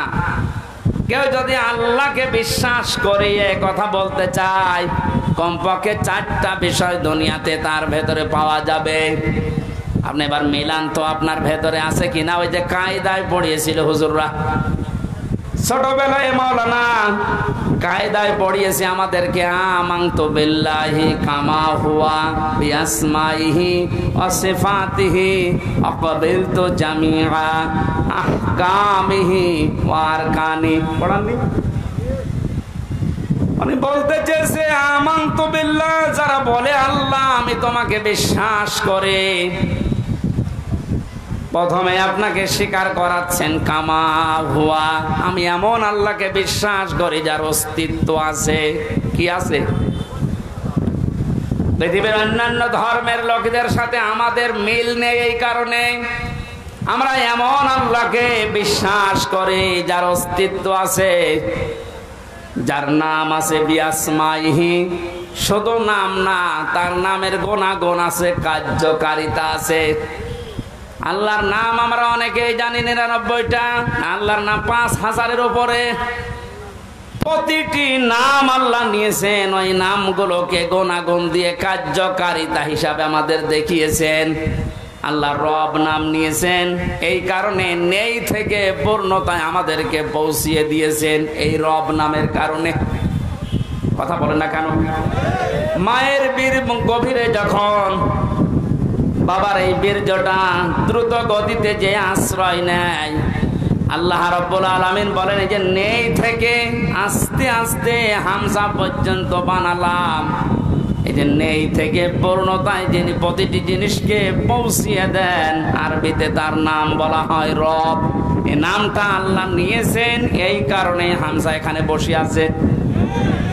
আমার বাবার স্ফুলিঙ্গ দিয়ে দ্রুত গতিতে আমার মায়ের রেহেমের ভেতরে যে পানিটা গিয়েছিল, বিজ্ঞান এখন দেখাচ্ছে ওই 1 ফোঁটা নাপাক পানির ভেতরে 40,000 হামজা তৈরি হওয়ার ক্ষমতা ছিল। হয়তো 40,000 ওই পর্যন্ত তৈরি হয়ে দুনিয়ায় আসতে পারতো, কিন্তু কেউ পর্যন্ত যেতে পারেনি। জরায়ের দেওয়ালের সাথে ধাক্কা লেগে অনেকে পড়ে গেছে, অনেকে মারা গেছে। আমি হামজা একা ওই জায়গায় গিয়ে 40 দিনে শুধু পাল্টিয়েছি। আমি নুতফা, মুদগা, আলাকা এগুলো হতে হতে 6 মাসের পরে চামড়া দিয়ে বডি দিয়ে স্ট্রাকচার তৈরি করে আমার ভেতরে আল্লাহর রূহ দিয়ে একটা আকৃতি দিয়েছেন। ওয়াল্লাযী ইউসাউবিরুকুম ফিল আরহামি কাইফা ইয়াশা। আল্লাহ পাক বলেন তিনি সে আল্লাহ যিনি মায়ের রেহেমের ভেতরে তোমার এই আকৃতিটা বানিয়েছেন। তোমার মার বাবার পক্ষ থেকে 8টা জিনিস ওই নাপাক পানি দিয়ে আল্লাহ বানিয়েছিলেন। চুল, রগ, হাড় আর পর্দা, রক্ত, গোশত, চর্বি আর চামড়া।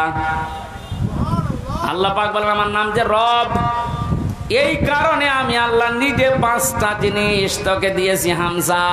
ওয়াজআলা লাকুমুস সামাআ ওয়াল আবসারা ওয়াল আফইদা ইলা আখিরি আয়াত।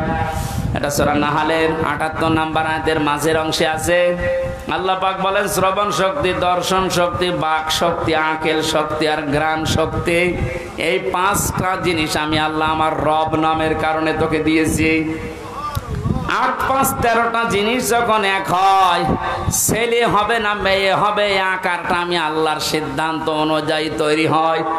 তাহলে ছেলে হয় মেয়ে হয়নি যারা মন খারাপ করি, এটা মন খারাপের বিষয় না, এই সিদ্ধান্ত কার? আমার বোর। বলেন ছেলে হলে মেয়ে হলে যারা মন খারাপ করে স্ত্রীর ওপরে, প্রকার আনতে তারা যেন আল্লাহর সিদ্ধান্তের ওপরে নারাজ। আমি সহ যারা এই জাহিলিয়াতে আছি, আল্লাহ তাদেরকে যেন মুক্তি করেন। বলেন আমিন। ছেলে হোক মেয়ে হোক, কারো দোষ আছে? স্বামীর দোষ আছে? আল্লাহ রাব্বুল আলামিন বলেন 8, 5, 13টা জিনিস যখন এক হয়ে যায়, 6 মাস পার হয়ে যাওয়ার পরে একে আমি দুনিয়াতে আস্তে করে বের করার সিদ্ধান্ত নেই। আল্লাহু আখরাজাকুম মিন বুতুনি উম্মাহাতিকুম লা তা'লামুনা শাইআ। মায়ের পেট থেকে আস্তে করে দুনিয়ার ময়দানে আমি আল্লাহ তোকে নিয়ে আসলাম। এমন অবস্থায় নিয়ে এসেছিলাম যখন কিছু খেতে পারতিস না। এই জন্য আমি আল্লাহ তোর মায়ের স্তনে 6 মাস আগেই তোর জন্য খাবার আমার রব নামের কারণে গরম করে রেডি করে রেখেছি। মায়ের স্তনের ভেতরে যদি একটা বোটা দিতাম, চষা মারলে অনেকগুলো দুধ এসে তোর কচি কণ্ঠ আটকে যেত, মরে যেতে, শ্বাস নিতে পারতে না। আমি যে রব নামটা নিয়েছি এই কারণে মায়ের ওই স্তনে সূক্ষ্ম সূক্ষ্ম 32টা ছিদ্র দিয়েছি। একবার চষা দিলে যেন একবার এই দুধগুলো এসে তোর মুখের ভেতরে প্রবেশ না করে, ওই জায়গায় জমা হয়ে সূক্ষ্ম সূক্ষ্ম 32টা ছিদ্র দিয়ে আস্তে আস্তে করে এসে তোর জীবন আমি বাঁচিয়েছি। আমি রব নামটা খেলা করার জন্য নেইনি। মুখটা নাপাক করি না মায়ের পেটের ভেতরে, নাভির ভেতর দিয়ে খাবার পাস করে দিয়ে তোর মুখটা পবিত্র রেখেছিলাম, অথচ দুনিয়ায় আসার পরে আমি তোর দিকে তাকিয়ে দেখি এই মুখের ভেতরে কত হারাম অপবিত্র নাপাক জিনিস দিয়ে ভর্তি করিস। কথা বলেন ঠিক কিনা? আপনি কি মনে করেন শুধুমাত্র কুকুরের পায়খানা, মানুষের পায়খানা, শুকুরের গোশত খাওয়ায় হারাম? ভাইয়ের জমি যারা, বোনের জমি যারা জাল দলিল করে ফাঁকি দিয়ে লিখে নেয়, ওইটাও কুকুরের মাংসের মতোই হারাম। যারা মেয়ের জমি ফাঁকি দিয়ে ছেলেকে লিখে দিয়েছেন, আপনি বিশ্বাস করতে পারেন জাহান্নামের টিকিট আপনার একটা বুক করা হয়ে গেছে। শরীক ফাঁকি দেওয়া মানুষ বগুড়ায় নেই, এই কথা বলুন। যারা শরীক ফাঁকি দিয়েছেন আপনার ইবাদত কবুল বন্ধ হয়ে গেছে, আগে ওইগুলো ফেরত দেবেন। আজকেই বাড়িতে বোনের সম্পদ আগে ফেরত দেবেন, তারপর আপনি নামাজ পড়া আরম্ভ করবেন। এখন যদি বলেন ও সাদা তো ফেরতও দিতে পারে না, নামাজও কবুল হয় না, ও নামাজই পড়বো না। আপনি নামাজ না পড়লে আল্লাহর ক্ষমতা হারিয়ে যাবে। বলেন, নিজের কপালে নিজে আপনি আঘাত করছেন, নিজের পায়ে নিজে কোড়াল মারছেন, এই সময়টা আর দুনিয়ায় ফেরত পাবেন না। আমার এখন 32 বছর বয়স, আমি কি জীবনে ইচ্ছা করলে আর 12 বছরে ফিরে যেতে পারবো? আজকের মাহফিলের প্রধান অতিথি, ওনার বয়স মনে করেন এখন 60 বছর। কিয়ামত পর্যন্ত যে চেষ্টা করে 12 বছরে ফিরে যেতে পারবে। যে সময়টা পার করে ফেলেছি আর কোনোদিন ফেরত পাবেন না। সুতরাং এইটাই আমাদের হায়াতের আসল জীবন। এইটার জন্য আল্লাহ একটা কসম দিয়েছেন, ওয়ালা আসরি ইন্নাল ইনসানা লাফি খুসর। আল্লাহ বলেন তোর হায়াতের কসম, তোর হায়াতের কসম, সময়ের কসম, সাবধান, জীবনটা হেলায় খেলায় নষ্ট করে ধ্বংস করে দিও না। পেছনের দিকে তাকাও আর ভাবো এই সময়টা যেহেতু আর ফেরত আসছে না, সামনে যতটুকু হায়াত আছে এটা আমার কাছে একটা নিয়ামত। এটা কি? ফামান সুহসিহা আনিন নার ওয়া উদখিলাল জান্নাতা ফাকাদ ফাজ ওয়ামাল হায়াতুদ দুনিয়া ইল্লা মাতাউল গুরুর। আল্লাহ রাব্বুল আলামিন বলেন, হে পৃথিবীর মানুষেরা, দুনিয়ার জীবনে বেশি দিন ক্ষমতায় থাকা, বেশি টাকা পয়সা, গাড়ি বাড়ির মালিক হওয়া, শরীর স্বাস্থ্য মোটা হওয়া, ভালো হওয়ায় সফলতা না। সফল মানুষ তো ওইটা যাকে আমি আল্লাহ মরণের পরে জাহান্নামের আগুন থেকে মাফ করে দিয়ে জান্নাতি বলে ঘোষণা দেব, এইটাই সফলতা। আর এটা পাওয়ার জন্য দুনিয়ার জীবনে কি করা লাগবে? আস্তে আস্তে করে আপনি জাহান্নামের অন্যায় কাজগুলো ছেড়ে দিয়ে দিয়ে জান্নাতের ভালো ভালো কাজের দিকে এগিয়ে যাবেন।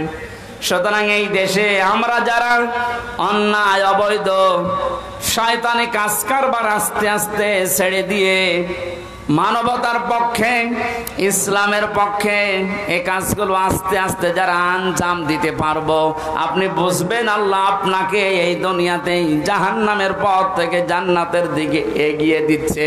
আপনি সফল।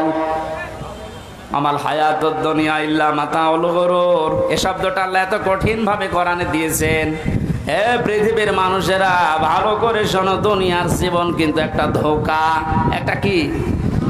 আপনার সন্তান আপনার জন্য ধোঁকা, স্ত্রী ধোঁকা, টাকা পয়সা, ক্ষমতা, প্রভাব, প্রতিপত্তি, সবগুলো আল্লাহ বলেন ধোঁকা। বিশ্বাস যদি না হয়, মিথ্যা মিথ্যায় চোখ বন্ধ করে দেখেন এগুলো কেমন ধোঁকা। আল্লাহ এই ধোঁকাটা এখনই আমাকে বোঝার তৌফিক দিন। ও বগুড়াবাসী, এটা যত তাড়াতাড়ি বুঝতে পারবেন তত তাড়াতাড়ি আপনার কল্যাণ হবে। আপনি যদি এখনই বলছেন যে হ্যাঁ এগুলো আসলে ধোঁকা, আপনার অন্যায় অবৈধ কাজের ভাগ দুনিয়ায় কেউ নেবে না, অথচ অবৈধ কাজ করে যা কামাই করবেন ওগুলো ভাগ নেওয়ার জন্য হাজারো মানুষ বসে আছে। এই ধোঁকা থেকে বাঁচার জন্যে আল্লাহ রাব্বুল আলামিনের সাহায্য কামনা করা দরকার। আল্লাহ পাক আমাদেরকে জানিয়েছেন, আমি যে নামটা নিয়েছি রব, তোকে আস্তে আস্তে করে দুনিয়ার জীবনে এনে মুখটা পবিত্র করে রেখেছিলাম, তুই মুখটা আর পবিত্র রাখতে পারলি না। হারাম, অবৈধ এবং নাপাক জিনিস দিয়ে মুখটা পবিত্র অপবিত্র করে আমার কাছে আসলি। আমি তো শুধু নাম নিয়েই শেষ করে দেয়নি, নামের কার্যকারিতা গুণাগুণ আমি আল্লাহ ওগুলো বাস্তবে বহন করি। আমি রাজ্জাক নাম নিয়েছি, শুধু নিয়েই শেষ করে দেয়নি। রাজ্জাক নামের কারণে পৃথিবীর যত সৃষ্টি আছে সবাইকে আমি আল্লাহ রিজিক দেই। জোরে বলেন সুবহানাল্লাহ। রিজকের দায়িত্ব কার? আরো জোরে বলেন। জাহান্নাম থেকে বাঁচার দায়িত্ব কার? যেইটার দায়িত্ব আল্লাহ আমাদেরকে দিয়েছেন ওইটার বিষয়ে আমরা বেখবর হয়ে আছি, বেহুশ হয়ে আছে। আল্লাহ আমাদের আমলের ইমানের উপরে ভিত্তি করে আখিরাতে নাজাত দেবেন, এইটার কোনো খবর আমাদের নেই। অথচ যেটার দায়িত্ব আল্লাহ নিজের হাতে নিয়েছেন ওইটা নিয়ে পেরেশান হয়ে আজ হাজারো মানুষ জাহান্নামের টিকিট কেটে বিদায় নিচ্ছে। আল্লাহ মাতাওয়াল গরুরটা একটু বসার তৌফিক আমাদেরকে দাও না, বলেন আমিন। এজন্য এমন আল্লাহর উপর আমরা ঈমান এনেছি যার অস্তিত্ব আছে, যার নাম আছে, আর প্রতিটি নামের গুণাগুণ আছে, কার্যকারিতা আছে। তিনি হুকুম দিয়েছেন, তে আর কান দিয়েছেন।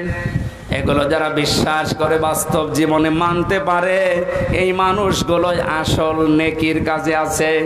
ওয়াল ইয়াউমিল আখিরি, কিয়ামতের ময়দানের বিশ্বাস দৃঢ় থাকা লাগবে। কিসের বিশ্বাস? জন্মের পর থেকে আমার মনে হয় আমরা এই শব্দের সাথে পরিচিত যে কিয়ামত হবে, কিয়ামতে জবাব দেওয়া লাগবে।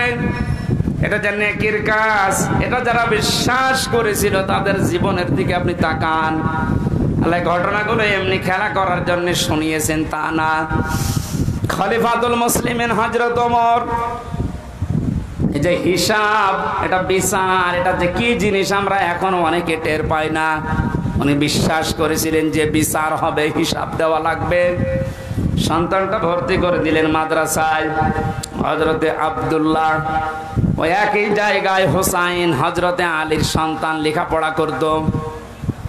হযরতে হুসাইন রাদিয়াল্লাহু তাআলা আনহু বারবার কলম ফেলে দিচ্ছিলেন। আব্দুল্লাহকে বলেন তুলে দাও। একবার, দুইবার, তিনবার তুলে দেওয়ার পর উনি বললেন, হুসাইন বারবার কলম ফেলে দাও, আমারে তুলতে বলো, আমি কি তোমার গোলাম, চাকর, খাদেম নাকি? হযরত হুসাইন মুখ ফসকে বলে ফেলেছেন, আব্দুল্লাহ তুমি শুধু চাকর না, তুমি খাদেম না, তুমি খাদেমের বাচ্চা, খাদেম। অথচ উনি ওই সময় প্রেসিডেন্টের ছেলে। বাড়িতে গিয়ে বলছে, আব্বা আমি আর মাদ্রাসায় যাব না, হুসাইন আমাকে গালি দিয়েছে, আমি নাকি খাদেমের বাচ্চা, খাদেম, তুমিও নাকি খাদেম, তুমি যদি বিচার না করো এই মাদ্রাসায় পড়াই বন্ধ করে দেব। খলিফাতুল মুসলিমিন হযরত ওমর বললেন, সন্তান এখন না, বিচার জমার দিন নামাজের সময় করব। খুতবা দিচ্ছিলেন, ডাক দিয়ে বললেন, হুসাইন এখানে আসো। বলে হ্যাঁ, সামনে আসো। তুমি আমার সন্তানটাকে গালি দিয়েছো? বলে হ্যাঁ দিয়েছি। কেন দিলে? ইমাম হুসাইন ডাক দিলেন, খলিফা বুকে হাত দিয়ে বলেন তো, আপনি কি আমার নানার খাদেম ছিলেন না? আমি তো দেখেছি আপনি আমার নানার খেদমত করছেন। খাদেমের ছেলেকে খাদেমের বাচ্চা বলেছি, অসুবিধা কি?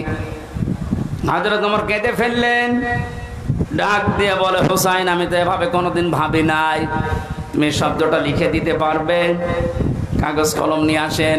খেজুরের পাতা নিয়ে এসেছে, লিখে দিলেন, হুসাইন আমি নিজে আলীর সন্তান হয়ে বলছি, ওমর আমার নানার খাদেম ছিল, আমি দেখেছি, সই করে দিলাম। হযরতে ওমর রাদিয়াল্লাহু তাআলা আনহু কাগজটা হাতে নিয়ে চমা খেলেন। সাহাবীদেরকে বললেন, নবীর সাহাবীরা বিচার হয়ে গেছে।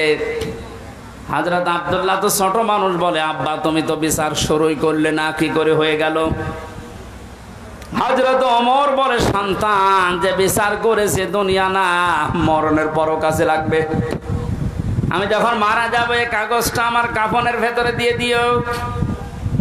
কিয়ামতের ওই কঠিন ময়দানে মহান আল্লাহ যখন আমার জীবনের হিসাব আরম্ভ করবে, কিছুই যদি কবুল না হয় এই কাগজটা আল্লাহকে দেখাতে পারবো। রব্বুল আলামিন তোমার নবীর নাতি লিখে দিয়েছে আমি নাকি নবীর খাদেম ছিলাম, এ বছরে আমার আজকে মাফ করে দাও। তাছাড়া জবাব দেওয়ার মতো কোনো কাজ কোনো আমল আমার হাতে নেই, অথচ তাদের জীবনের যে নেকির কাজের বর্ণনা হাদিসে পাওয়া যায়। নবীজি বলেন আকাশের তারকাকেও যদি গণনা করে একদিন শেষ করে ফেলতে পারবে, কিন্তু অমর মুসলমান হওয়ার পরে যে নেকির কাজ করেছিল কোনোদিন কেউ গণনা করে শেষ করতে পারবে না। এই মানুষটা যদি কিয়ামতে জবাব দেওয়া লাগবে এই টেন্ডেন্সিতে এত ভয়ে থাকে, এত টেনশনে থাকে, আমাদের অবস্থান কোথায়? নেকির কাজ শুধু পশ্চিম দিকে মুখ করে নামাজ পড়লে হয় না, আল্লাহর প্রতি ঈমান আনা, কিয়ামতে জবাব দেওয়া লাগবে আল্লাহর সামনে দাঁড়িয়ে এই বিশ্বাস দৃঢ় করা, এটা নেকির কাজের মূল। এটা যতদিন পর্যন্ত আমাদের দেশের 1628 জন মানুষের ভেতরে বদ্ধবল না হবে এই দেশটা ততদিন দুর্নীতি মুক্ত হবে না। আল মালায়েকাতে ফেরেশতাদের বিশ্বাস করা, অল কিতাবে কিতাবে বিশ্বাস করা, অন নবিয়্যিন নবীদেরকে বিশ্বাস করা, ওয়াতাল মালা আলা হুব্বিহি যাবিল কুরবা, আল্লাহর মহব্বতে নিজের সম্পদ চাহিদা থাকার পরও যারা নিকট আত্মীয় স্বজনের জন্য ব্যয় করে। ও বাংলার জনগণ, এই গুণটা আজ বাংলাদেশে কার ভেতরে আছে আপনি তাকান। নিজের প্রয়োজন থাকার পরেও নিজের সম্পদ যারা নিজের নিকট আত্মীয়, এতিম, মিসকিন, অসহায়, বন্যাগ্রস্ত মানুষদের পাশে যারা দাঁড়ায়, এই মানুষগুলো আল্লাহর ভাষায় সত্যবাদী, এরাই মুত্তাকি। মুত্তাকি সত্যবাদী খোঁজার জন্য আমেরিকায় যাওয়া, সৌদি আরবে যাওয়া দরকার নেই। এই 10টা গঞ্জে বলছি, একটা একটা করে আপনি মিলান। দুনিয়ায় যারা নামাজ কায়েম করার জন্য চেষ্টা চালায়, সম্পদ থাকলে যারা যাকাত দিয়ে দেয়, যারা ধৈর্য ধারণ করে বিপদে আপদে মুসিবতে, দুনিয়ায় কোনো বিষয়ে যদি একবার ওয়াদা দিয়ে ফেলে জীবন চলে গেলেও তারা ওয়াদা রক্ষা করে। উলাইকাল্লাযীনা সাদাকু ওয়া উলাইকা হুমুল মুত্তাকুন। কোরআনে কারিমের সূরা বাকারার 177 নম্বর আয়াতের শেষে আল্লাহ জানিয়েছেন এরাই ঈমানের দাবিতে সত্যবাদী, আর এরাই হচ্ছে আমি আল্লাহর নিকটে মুত্তাকি। জোরে বলেন সুবহানাল্লাহ। আল্লাহ কোরআনের এই আয়াতগুলো আমাদের জীবনে সেট করার তৌফিক দিন, বলেন আমিন। এই মাহফিলটা মাদ্রাসার উদ্যোগে, ওনাদের টাকা পয়সা কালেকশন হয়নি, যারা টাকা পয়সা এনেছিলেন দিতে পারেননি এটা দয়া করে দিয়ে যান। ওনারা ঋণী হয়ে গেলে মাহফিল আর হবে না। এখানে ভলেন্টিয়ারদের উনি ডাকতেছেন, যদি ভলেন্টিয়ার থাকে। আমার আসলে গলায় তো পারছে না, ওই ভাইকে দায়িত্ব দিলাম, একটু বলেন তো ভাই। সম্মানিত হাজিরিন, আপনারা জানেন ব্যয়বহুল এক মাহফিল হচ্ছে আমাদের আমির হামজা ভাই, অত্যন্ত গুরুত্বপূর্ণ আলোচনা। আপনাকে বসেন, এর মনোযোগ হবে ভাই। আমাদের ভলেন্টিয়ার ভাইরা কাপড় নিয়ে যাচ্ছে, আপনারা বলছেন যাওয়ার সময় 10 টাকা করে দিয়ে দেবেন ইনশাআল্লাহ। যদি না দেন আগামীকাল সমস্যা হয়ে যাবে। এই জন্য অনুরোধ করতে উঠবেন না, মোনাজাতের আগে ভাই দোয়া করে দেবেন। আপনি যে যা পারেন ইনশাআল্লাহ দিয়ে যাবেন। আর ভাইয়ের হাতে অনেকে দিতে চেয়েছেন, যদি দেন ইনশাআল্লাহ ভাই দোয়া করে দেবেন। আপনাদের জন্য দোয়া করবেন। সম্মানিত ভাইরা, এখানে যারা বিশেষ অতিথির দায়িত্বে আছেন অনেকের নাম আমি দেখতে পাচ্ছি। আপনারা কি টাকা পয়সা দেননি নাকি? খালি নামটা দিয়ে বসে আছেন। আমার তো মনে হয় সব মিলে এখানে প্রায় 100 জনের নাম হবে। এই মানুষগুলো তো কিছু দিলে মাহফিল হয়ে আরো দিছে, আর আমাদের প্রধান অতিথি 2000 টাকা। ইউনিয়ন আওয়ামী লীগের সভাপতি মোজাম ভাই না, মোজাম্মেল হক মোজাম ভাই 5000 টাকা। মারহাবা, আল্লাহ যেন কবুল করেন, আমিন। আরো যে মানুষগুলোর নাম দিয়েছেন, যারা দিয়েছেন কম বেশি তাদেরকে ধন্যবাদ জানাচ্ছি। যারা দিতে পারেন না, আগামীতে মাদ্রাসা যেহেতু এতিমখানা, একটা আপনার এতিমের মাথায় হাত দেওয়া আর নবীসির মাথায় হাত দেওয়ার শামিল। আল্লাহ যেন আপনাদেরকে পাশে থাকার তৌফিক দেন। যারা মোনাজাতটা করে যান, আমি মুসাফির মানুষ, মোনাজাতটা করে যান। আল্লাহুম্মা আমিন। লা ইলাহা ইল্লা আনতা সুবহানাকা ইন্নী কুনতু মিনাজ জালিমিন। ربنا ظلمنا أنفسنا وإن لم تغفر لنا وترحمنا لنكونن من الخاسرين রব্বুল আলামিন বগুড়া জেলার শেরপুর গাড়িদহ এই মাদ্রাসা উদ্যোগে মাহফিলের দিকে তুমি তাকাও। হাজার হাজার বান্দা বান্দি আমরা, রাত 12টা বেজে যাচ্ছে, এ গভীর রজনী পর্যন্ত কোরআনে কারিমের কথা যারা চাতক পাখির মতো শুনেছে, এই মানুষগুলোকে এর উপরে আমল করার তৌফিক তুমি ভিক্ষা দাও। এ মাহফিলের আয়োজন করতে গিয়ে যারা শ্রম দিল, আল্লাহ এদের শ্রমকে কবুল করো। সওয়াবগুলো তুমি মুহাম্মদ রাসূলুল্লাহ রওজায় পৌঁছিয়ে দাও। দুনিয়ার মাটির নিচে যারাই ঘুমিয়ে আছে, আমরা এদের মতো কিছুদিন পরে অসহায় হয়ে যাব আল্লাহ। আমরা আজ তাদের জন্য মোনাজাতে দোয়া করছি, আগামী প্রজন্ম যারা আসবে তারাও যেন আমাদের জন্য এভাবে দোয়া করে, রব্বির হামহুমা কামা রব্বায়ানি সাগীরা। আল্লাহ তাআলা মা হারিয়ে বাবা হারিয়ে যে মানুষগুলো হাত তুলেছে, তুমি তাদের মুখের দিকে কাকুতি মিনতির দিকে তাকাও। নবীজি মাঝে মাঝে মায়ের কবরের পাশে যে কাঁদতেন, সাহাবীরা বলে হুজুর আপনি কাঁদেন কেন? বিশ্ব নবী বলেন, সাহাবীরা আমার মায়ের ওই ছোটবেলার আদরের কথা আমার মনে পড়ে গেছে।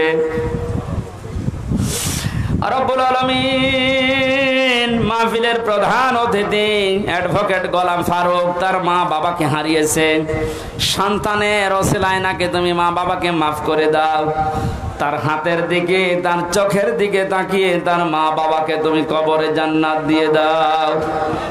মাহফিলের সম্মানিত সভাপতি আমার আরাফাতের ভাই, আল্লাহ তাআলা তোমার হাসি বান্দা তার মা বাবার জন্য দোয়া করছে, তুমি তাকে মাফ করো।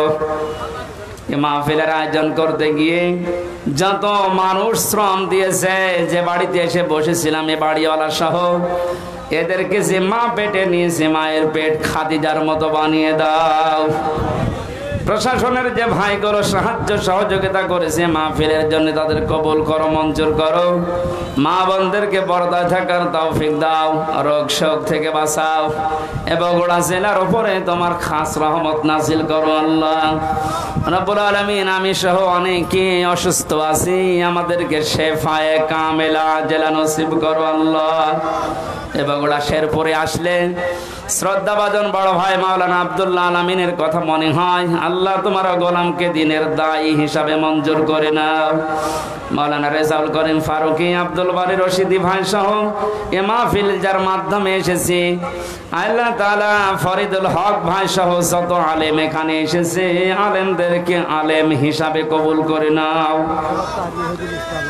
আল্লাহ তাআলা ওয়াহিদুল ইসলাম সহ যত মানুষ আমিন আমিন করছে, জীবনের চাহিদা সেগুলো পূর্ণ করে দাও। বাকি জীবন ইসলাম ইমানের উপরে টিকে থাকার তৌফিক দাও। দেশটা নিয়ে যে ষড়যন্ত্র চলছে আল্লাহ তুমি বাঁচাও রব্বুল আলামিন। দেশের দায়িত্বে যারা আছে সততার সাথে পালন করার তৌফিক দাও। সাদিকিন হওয়ার জন্য যে 10টা গুণ তুমি কোরআনে দিয়েছো, আমি সহ প্রত্যেককে এখন থেকে মেনে চলার আমল করার সুযোগ দাও। বারাকাল্লাহু লানা ওয়া লাকুম ফিল কোরআনিল আযীম। কখন কার মরণ আসে জানি না, যখনই মরণ আসবে যেন বলি লা ইলাহা ইল্লাল্লাহু মুহাম্মাদুর রাসূলুল্লাহ। আসসালামু আলাইকুম। আস্তে আস্তে বাড়ি যান, এখন 12টা বাজতেছে প্রায়, আস্তে আস্তে বাড়ি যান। আপনারা কেউ তাড়াহুড়ো করবেন না,